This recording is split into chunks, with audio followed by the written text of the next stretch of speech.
Bonjour tout le monde, j'espère que vous allez bien. Écoutez, aujourd'hui je vous fais une vidéo pour savoir le miel avec ou sans sulfite. Non, le titre est un petit peu exagéré, bien évidemment. Il ne s'agit pas d'avoir du miel avec sulfite, mais plutôt de voir les méthodes en fait pour les traitements des cadres. Parce que je ne sais pas si vous vous souvenez, l'année dernière, j'avais des hausses avec plein de cadres comme ça qui se sont fait bouffer par les papillons. Et donc, pour lutter contre ça, on est obligé d'utiliser des traitements comme ça. Donc, soit des mèches chou-frais, ou alors un petit tour au congélateur. Voilà, on va parler déjà du premier traitement, les mèches chou-frais. Alors, c'est un traitement qui est très efficace, qui est à base de soufre. Par contre, ce qui va vous arriver, en fait, quand vous allez cramer des mèches chou-frais, c'est que vous allez vous retrouver avec vos cadres. Ça dépend de la quantité que vous mettez, peut-être que... J'avais essayé une fois, c'est ce qui m'était arrivé. Vous voyez les cristaux que vous voyez ici? Voilà, moi j'avais retrouvé un petit peu des cristaux comme ça sur mes cadres. Mais évidemment des cristaux beaucoup plus fins, parce que la quantité que j'avais utilisée était beaucoup moins importante. C'était un petit peu pour une dizaine de hausses, c'est-à-dire presque 100 cadres. J'avais utilisé, vous voyez le petit bout qui est cassé, j'avais utilisé un petit peu moins que le bout qui est cassé là. Ouais, à peu près, ouais, jusqu'au rond, un petit peu moins que ce petit bout là. Donc voilà. Donc je me dis, le problème c'est que quelle quantité exactement que ça va laisser en sulfite, en sulfate et en oxyde de soufre, tout simplement. Donc c'est pour ça que moi je suis passé à la méthode du congélateur, déjà depuis plusieurs années, par rapport à ça. Alors après, évidemment, moi je sais pas du tout si les quantités qu'on va retrouver en sulfite, en soufre... et en oxyde de soufre et en sulfate sont importantes, hein. Je peux pas vous dire. Hein. C'est tout simplement les produits que vous allez retrouver par rapport à la combustion du soufre. Parce qu'il faut savoir que la cire, c'est comme une éponge. C'est-à-dire ça va absorber tous les produits comme ça. Et là, ce qu'on fait, c'est quelque chose de nécessaire, c'est quelque chose d'obligatoire. C'est quelque chose de préventif, mais de curatif aussi. Parce qu'on a toujours des pontes de papillons. Alors je sais, on nous dit on n'a plus beaucoup de papillons, mais je peux vous dire que nous, les apiculteurs, on en voit beaucoup. Les papillons de nuit, vous savez, les gros papillons, vous avez... on a deux types, en fait, en gros. Hein. Enfin, il y a plusieurs sortes, hein, mais en gros, on a deux types. On a des gros papillons de nuit et des petits papillons de nuit. Voilà. Alors, les petits font pas trop de dégâts. Par contre, les gros, ils vous mangent tout. Tout. Les petits, voilà, ils peuvent faire un petit peu de dégâts, mais ça va encore. Ça va encore. Moi, j'ai jamais eu trop de dégâts avec les petits papillons, mais alors les gros, franchement, vous avez vu de toute façon ce que les gros peuvent faire, puisque je vous avais fait une vidéo et tout pour vous montrer un peu l'année dernière. Et j'avais eu plein de hausses comme ça qui avaient été mangées parce que j'ai pas réagi assez vite, et puis je pense que quand j'ai fait mon traitement aussi, j'avais pas traité mes hausses. C'est-à-dire que ce que je vous encourage à faire aussi pour vraiment être tranquille, un petit coup de flamme dans les hausses. Ça prend un petit peu de temps, mais ça va désinfecter votre hausse, et puis surtout, ça va vraiment tuer si vous avez des œufs de fausse teigne, parce qu'on les voit pas forcément, hein, toujours. Hein. Et donc, voilà, ça permet comme ça de pouvoir un petit peu être plus serein. Voilà, parce que je vais vous dire honnêtement, j'ai tout juste réussi à récupérer les hausses que j'ai perdues l'année dernière. J'avais perdu une bonne dizaine de hausses, j'en ai fait une bonne dizaine, et c'est tout. Malheureusement, parce que voilà, vous voyez, là, vous avez les cadres qui sont bâtis ici, et nous, ce qu'on leur met aux abeilles, c'est des cadres comme ça.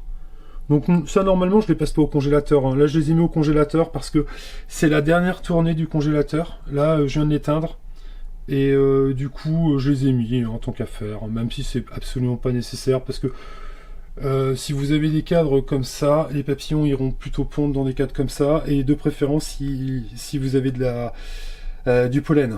Ils aiment bien le pollen, ils adorent le pollen. Donc si vous avez du pollen, c'est vraiment les cadres à surveiller, les cadres avec du pollen. Et donc, comment dire, donc ces cadres-là, c'est les cadres en fait que vous mettez dans votre ruche, et en fait les abeilles vont les étirer tout simplement pour faire des cadres comme ça. Ça permet de vous montrer ça un petit peu comment ça fonctionne. Et donc par rapport aux deux méthodes, vous avez l'autre méthode qui est tout simplement le congélateur. C'est pour ça que je vous montre le congélateur. Voilà, moi je fais au congélateur maintenant parce que j'ai déjà fait une fois, vous voyez, et j'avais retrouvé des petits cristaux comme ça, comme je vous disais déjà. Voilà, sur les cadres. Alors peut-être que j'en avais mis trop aussi, hein. C'est peut-être la question aussi, hein. C'est pour ça que ça m'intéresse de savoir, est-ce que j'en avais mis trop, ou alors est-ce que c'est normal d'avoir des cristaux comme ça? Est-ce que vous avez remarqué que vous aviez aussi des cristaux comme ça? Voilà, mais regardez bien à la lumière, hein. Vous regardez bien à la lumière, vous prenez une lampe torche, vous regardez bien, vous allez voir, les cadres sont brillants. Alors après, moi je sais pas, hein, je parle pas de danger pour la santé, hein, attention, hein, je suis sûr que c'est pas dangereux pour la santé, un petit peu de sulfite, un petit peu d'oxyde de soufre et de sulfate, parce que c'est vraiment des quantités infimes.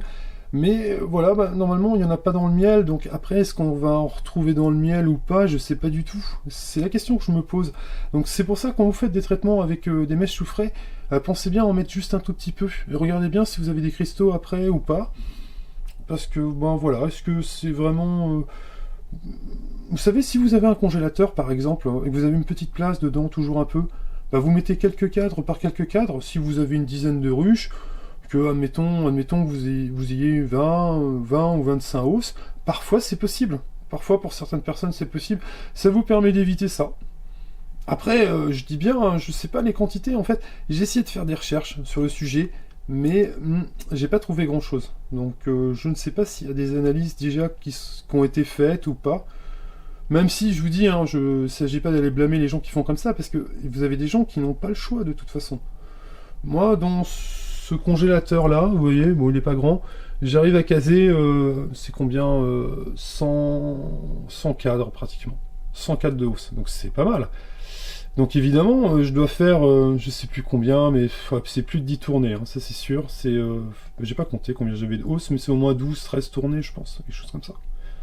Donc ça fait des tournées, vous n'arrêtez pas, quoi.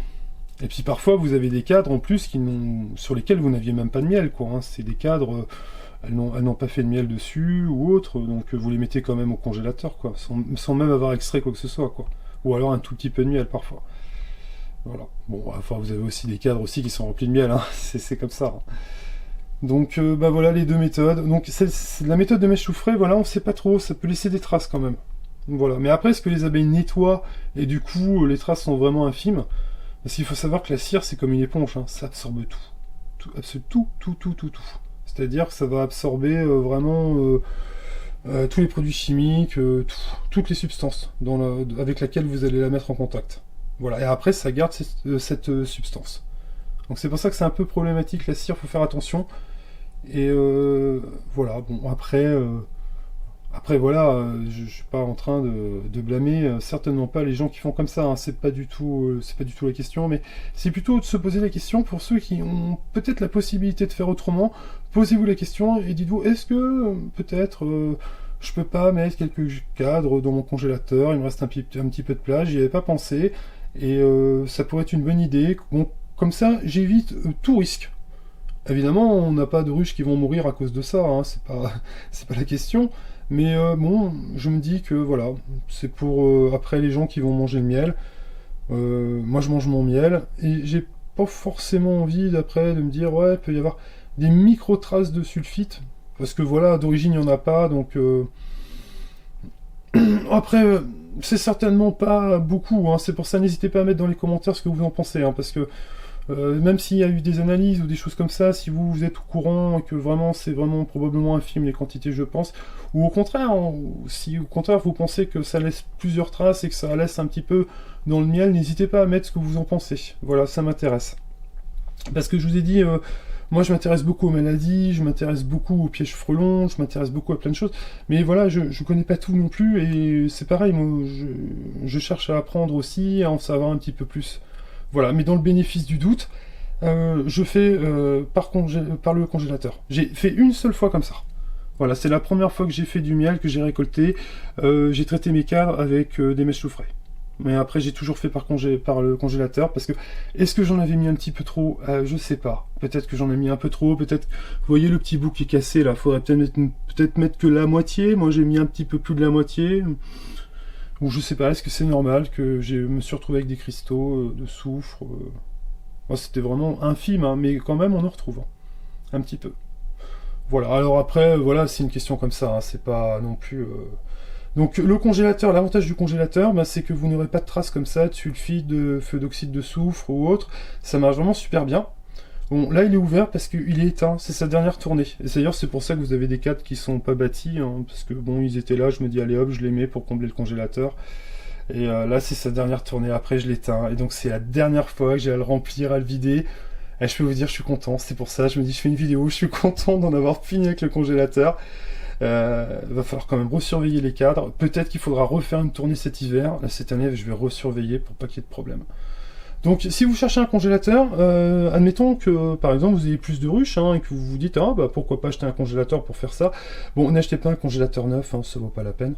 Vous achetez un congélateur sur le bon coin, voilà, une personne, vous pensez en qui on peut faire confiance, ou le bon coin, ou un autre site, hein, peu importe si vous connaissez d'autres trucs.